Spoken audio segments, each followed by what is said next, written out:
importância dessa coisinha felpuda aparecendo aqui? E se fizesse tipo um programa de TV aí tem os comentadores assim? Se ia uma coisa mais contraída, sei lá.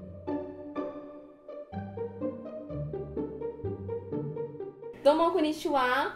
Hoje nós estamos aqui com o Eric Uramoto, que faz economia na Unicamp, e com o Vinícius Maeda, que faz engenharia mecânica também na Unicamp. E eles vão contar uma história bem legal, que é o intercâmbio que eles fizeram no Japão. E aí, primeiro é importante a gente entender com qual programa que vocês foram. Vocês falaram que foi o programa MEXT, mas é algum programa específico do consulado? Então, Domo konnichiwa.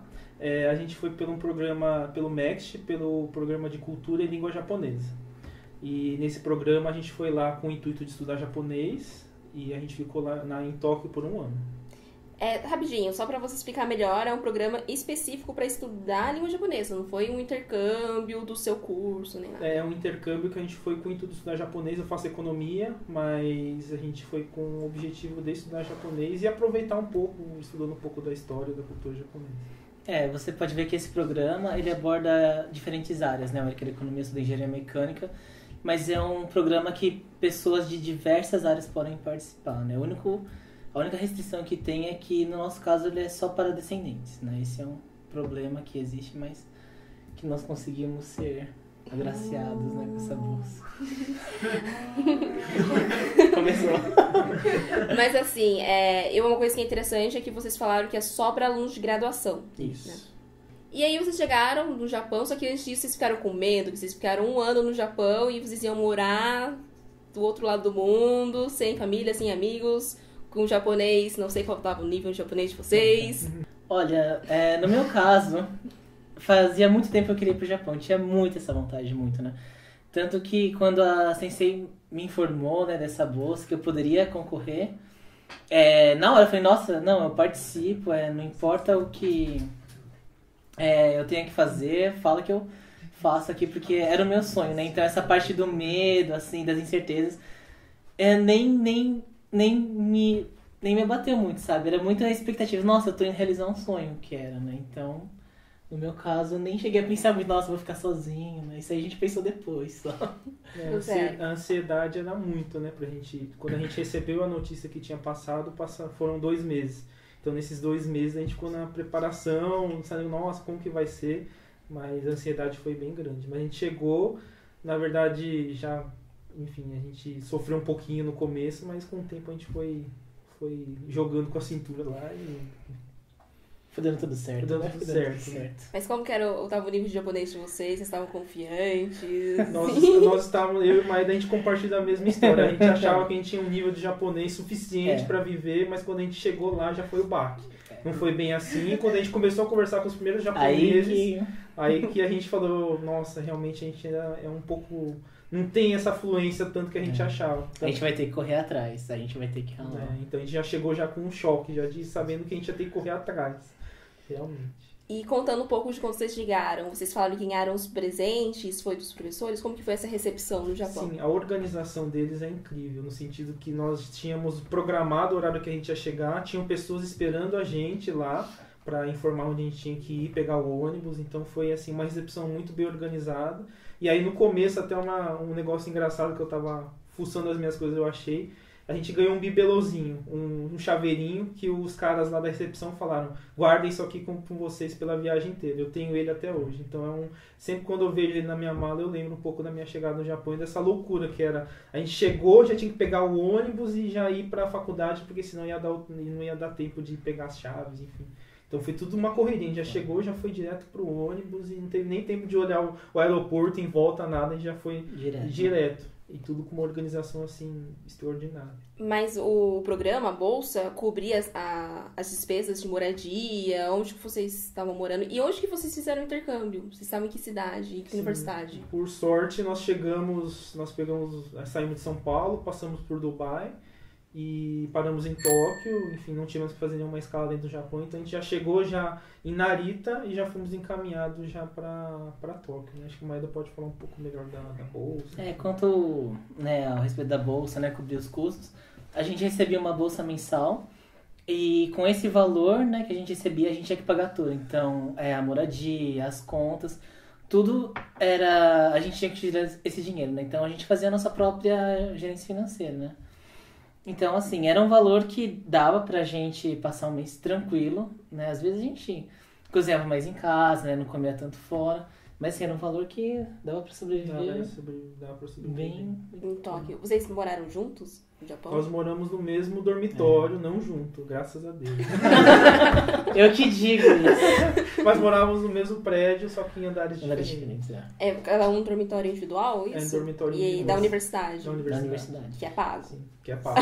Só pra ter É pago. certeza. Não é igual a Pago, nossa não. moradia, não. Lá é pago. No nosso caso, a gente caiu num apartamento, num dormitório que era terceirizado. Uhum. Então, nesse caso, a gente pagava um pouquinho a mais pela administração e não era totalmente da faculdade. A faculdade cedia Era uma lugar, parceria. mas a gente pagava o aluguel por uma construtora, digamos assim. E você estava em qual universidade? É, Você é de Tóquio? Eu falo em português, eu falo em inglês e ele fala em japonês. A gente estava na Ah. Tokyo University for Foreign Studies, TUFS. em japonês, Em japonês. é Tokyo Gai Kokugo Daigaku. Tokyo Gai Dai. Tudo bem. E o que tem, vocês acharam diferente dos professores, a educação, a rotina nas aulas, em comparação com o Brasil também? Acho que primeiro é legal dizer que... Eu não sei o Eric, né? Mas eu tinha um estereótipo de professor japonês muito forte, né? Eu falei assim, não, o professor japonês é aquele professor sério, ele chega, todo mundo levanta, cumprimenta, senta, faz as anotações, acabou a aula, cada um vai pro seu canto, né? E, assim, a experiência, né, que eu tive com os professores foi, assim, bem diferente, né? Por exemplo, a minha primeira professora, né, que deu a maior quantidade de aulas pra mim, eu lembro até hoje, né? A gente tinha que fazer uma apresentação sobre algo que fosse típico do seu país, que fosse extremamente conhecido, né? Eu pensei, nossa, mas o que eu vou apresentar? E tinha um a mais, né? Para essa apresentação, ela queria que, se a gente pudesse levar na sala de aula para os outros alunos conhecerem, porque assim, a gente não tinha aula, todas as aulas com japoneses, a gente geralmente tinha aulas com outros intercambistas de outros países. Então, na minha sala, por exemplo, tinha gente da Espanha, das Filipinas, tinha um cara da Sérvia, dos Estados Unidos. Então, assim, era um caldeirão cultural, né? E ela queria que a gente trouxesse esse pedaço de cultura do nosso país para justamente fomentar essa troca, né? Achei uma experiência muito legal. Eu falei, nossa, mas o que eu posso trazer do Brasil, que é conhecido no Brasil inteiro, né? Que eu acho que seria legal para apresentar para outras pessoas. E aí, por algum motivo, eu sempre pensei, putz, o que dá para levar? Geralmente comida, né? Alguma coisa assim. E o que eu consigo fazer? Aí eu pensei em levar a nossa querida e tradicional cachaça. Sem bebedou os seus colegas. Então, aí ela perguntou, mas e aí, né? O que vocês vão trazer? Eu falei, eu vou trazer cachaça, né? Ela, o que é? É uma bebida, né? Um saquê do Brasil, né? Muito conhecido, né? Aí ela, tá, que interessante. Eu falei assim, mas tem um problema, né? Uma bebida alcoólica, né? E aí, né? Pode trazer pra aula? Ela falou, pode trazer sim, só que a gente espera, né, o sinal tocar, aí depois que o sinal tocar, a gente toma na hora do almoço. Então, né, foi assim, algo que eu nunca esperaria de um professor japonês, né? Foi, assim, um choque muito positivo. Eu falei, nossa, né, também tem esse diálogo, esse sentimento bom, né? Não é aquela coisa fria, né, então, assim, foi uma experiência bem legal pra mim. Quando eu tive que fazer isso nos Estados Unidos, me falaram, mas coisas que você pode trazer, né, pra mostrar pros intercambistas. Eu e meu amigo, a gente levou brigadeiro, agora você levou cachaça, foi outro nível. É que eu não sei fazer brigadeiro. Você não sabe fazer brigadeiro como E comprar leite condensado no Japão é um pouco difícil. A sala de aula tocou o sinal, todo mundo experimentou, inclusive a professora. Né? E você, Eric? E no meu caso, acho que fica muito... Não sei se é porque a gente estava em faculdade para intercambistas, mas essa imagem que a gente tem de professor do Japão eram umas pessoas muito, assim, certas, né? Sem nenhuma abertura para aluno. Que seguiam só as regras. Fossem professores bem restritos. Mas acho que uma lição que fica é que eles quebraram paradigmas. A gente achou que era uma coisa e foi outra. O meu professor que eu tive a maior experiência foi quando ele, numa discussão de aula sobre o que pode, o que é legal, o que é ilegal, ele contou uma experiência dele sobre narcóticos, né? Então foi uma coisa assim, uma coisa surpreendente, porque eu não imaginaria que eu teria uma discussão dessa na faculdade, e ele contando assim o que ele viu na época de faculdade dele, que ele viveu nos anos os anos 80, enfim, a época da liberalização, enfim. E foi uma experiência muito, muito legal nesse sentido. Então foi uma quebra de paradigma nesse sentido. Que eu imaginei que eu teria discussões mais assim, restritas à academia, mas eu tive coisas assim, discussões que eu imaginei que eu não teria lá. Que agregou mais valor social, mais né? valor social. E uma professora que a gente compartilha, eu e a gente compartilha, porque a gente teve aula junto, teve que fazer um relatório no final da bolsa.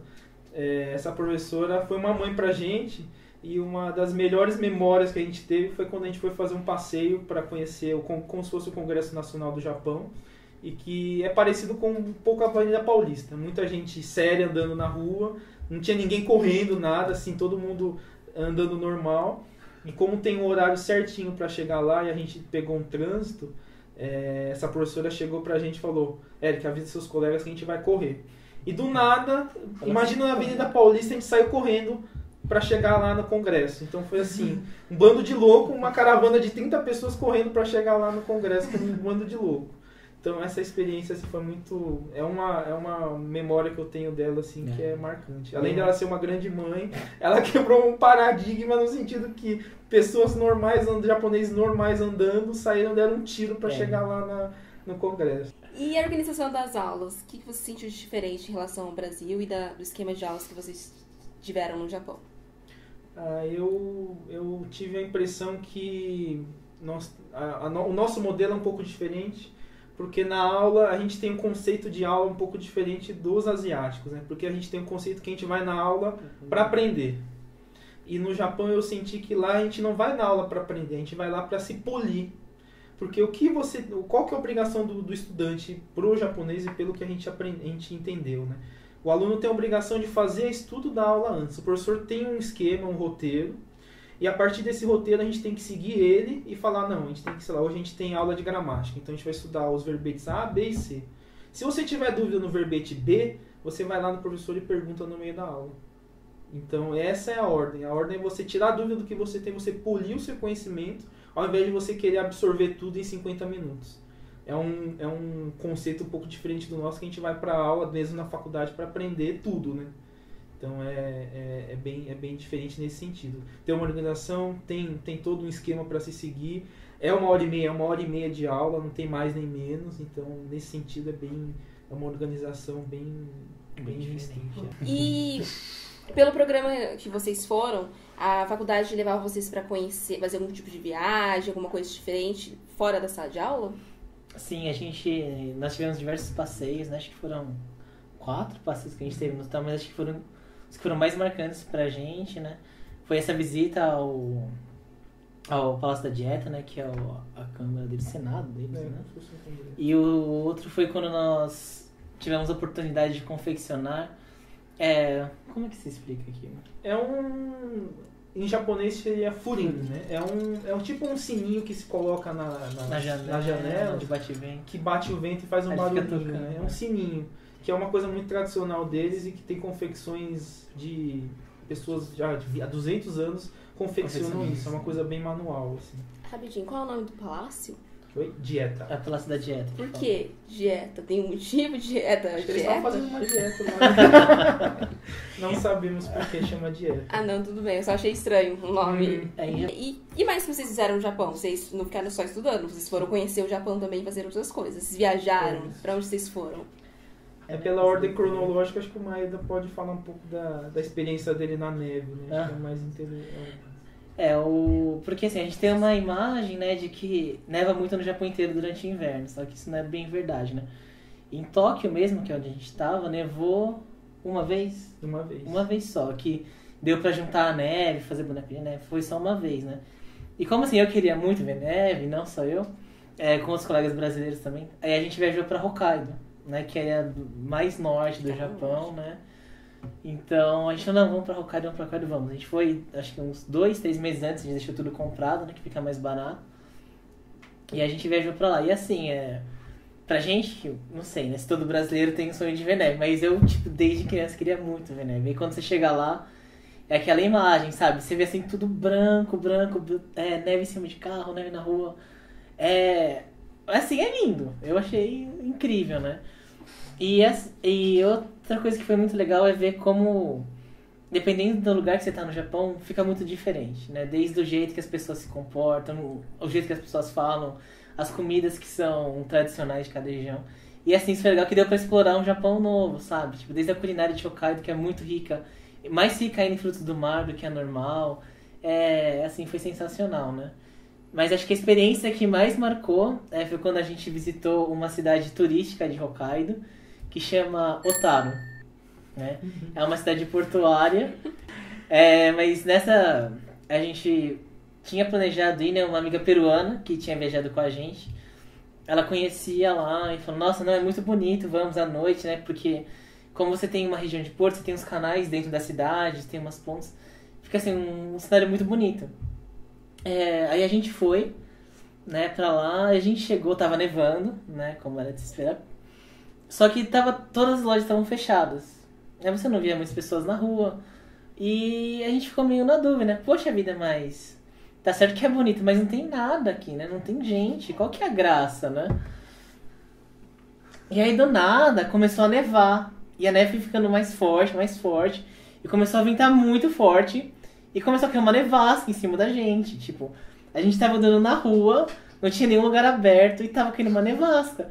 E aí tinha um termômetro lá e tava marcando menos 17 graus Celsius, tá ligado? E aí a gente, meu Deus, a gente vai morrer congelado aqui. O que a gente tá fazendo aqui, né? E assim, a gente foi andando, tava tudo fechado. Assim. O lugar realmente é muito bonito, né? Sem nevasca vale a pena ir. Mas foi uma experiência assim, bem marcante. E depois a gente descobriu, né? Um amigo nosso que estava em Tóquio falou que ele estava assistindo o jornal e naquela noite deu uma notícia da previsão do tempo, avisando que em Hokkaido, na cidade de Otaru, ia chegar a pior nevasca dos últimos 3 anos. Que sorte, hein? Então, assim, foi no dia que a gente falou que era a pior nevasca dos últimos 3 anos. E aí tudo fez sentido, né? É por isso que não tinha ninguém na rua. E você foi viajar sem o Maeda pra algum outro lugar? Você não foi pra Hokkaido, né? Não, eu não fui pra Hokkaido, eu fiquei em casa, vendo lá a nevasca. Eu tava junto com esse amigo, a gente tava vendo a notícia e viu da nevasca, a gente tentou mandar uma mensagem, mas acho que não adiantou muita coisa. Não. A minha viagem que eu fiz, que mais me marcou, foi pra Kumamoto, que é no sul do Japão, bem na ilha lá debaixo de Kyushu, onde eu fui visitar alguns parentes. O meu avô veio de Kyushu, de Kumamoto, há 60 anos atrás. E há 15 anos atrás, o irmão dele veio visitá-lo aqui no Brasil. Então foi uma revisita que eu fui fazer. A diferença é que, com 15 anos atrás, eu tinha 8 anos. Então era um pichotinho. E foi um reencontro com meu tio, avô, depois de tantos anos. Ele está com quase 90 anos, ele foi me buscar no aeroporto. Ele não me reconheceu. Eu que tive que reconhecer ele. A única coisa que ele mudou foi o cabelo, que agora o cabelo está todo branco. Ele não mudou nada.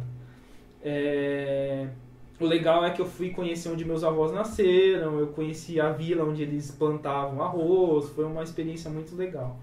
E eu pude conhecer também um pouco das coisas de infância que o meu avô não me conta, que ele me contou, né, que o irmão dele me contou. Kumamoto tem uma especiaria, né? Cada lugar do Japão tem essa especificidade, né? Cada lugar tem uma comida especial, uma coisa que só tem lá. E em Kumamoto tem a carne de cavalo, que é uma coisa que eles preservam como um símbolo que mostra na época da guerra onde eles não tinham o que comer. Então contam eles que a carne de cavalo é meio que para lembrar a época da guerra, que eles não tinham o que comer, eles eram obrigados a comer a carne de cavalo dura. Hoje em dia eles têm meio que uma produção de carne de cavalo, mas é para manter essa lembrança de que a guerra não é boa e que eles sofreram muito com isso. Eu experimentei a carne de cavalo, sashimi de cavalo, que eles falam que é basashi. Lembra um pouco de um filé mignon, assim, sei lá, um carpaccio. Não é uma delícia, como eu falo. Mas também é comível, é uma iguaria, assim. Nossa, é caríssimo, é uma iguaria, mas eu experimentei. Essa é para as pessoas que falam que no Japão as pessoas só comem peixe. Eles comem cavalo. Também comem cavalo cru. Vai achando que você vai comer temaki, vai. E até uma coisa engraçada, porque a gente tem essa imagem do temaki, e lá temaki não existe igual a gente come, né? Então a gente come o nigiri, né, o peixe e o arroz, é a coisa mais tradicional. Eu comi o nigiri de cavalo, olha que engraçado. Do mesmo lado que tinha um atum gordo, gostoso, tinha uma carne de cavalo lá sangrando. Enfim, era mais ou menos, não foi tão gostoso. Infelizmente, a minha viagem, eu planejei minha viagem para foi em julho de 2016. Foi 2 meses depois do grande terremoto que teve em Kumamoto. Geralmente, isso pelo que eu dei uma lida, a parte sul do Japão não sofre muito com terremoto, então eles não estavam preparados para isso. Geralmente a parte do norte, enfim, onde teve Fukushima, onde teve as coisas de Fukushima, eles estavam esperando um terremoto, então tem uma preparação. Então Kumamoto foi recebida com um terremoto de uma forma assim que eles não estavam preparados. Então eu vi uma cidade praticamente destruída. Casarões lindos, com telhados lindos, milenares no chão. E até uma coisa que eu tenho até uma foto do castelo, que eu não pude chegar perto porque estava todo destruído. Castelo de mais de 500 anos da cidade de Kumamoto no chão, as muralhas no chão. Então, infelizmente, eu peguei esse período. Não fui antes, né, do terremoto, então não pude conhecer o castelo, as regiões turísticas do castelo. Mas Kumamoto me marca não só por conta das minhas raízes, mas também por conta de ver uma cidade do Japão destruída e ver como é que eles se mobilizaram para tentar melhorar as coisas. E ouvir, né, um pouco das pessoas que estão lá, como é que foi essa reconstrução. Bom, gente, é isso, mais ou menos a história do intercâmbio do Eric e do Maeda. Se vocês têm perguntas, querem saber um pouco mais, querem um outro vídeo, comenta aí, a gente faz um outro bloco com eles, quem sabe. Sim. Tá bom? Estamos aqui. Obrigado, Muito obrigado pelo viu? convite. Bastante E- especial aqui, ó. A gente tem aqui na plateia a Paloma e o Takuya, a Marina. E é isso, curte o vídeo, se inscreve, compartilha com seus amigos e coloca aí mais dúvidas que vocês tenham sobre o Brasil, perdão, sobre o Japão. Do Brasil também a gente pergunta pro Takuya, né?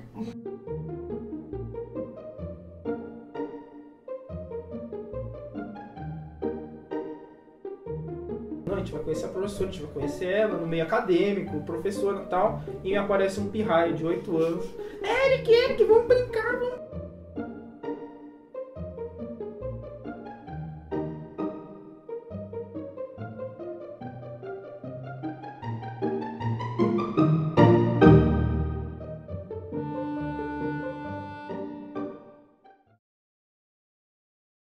É que eu não sei fazer brigadeiro.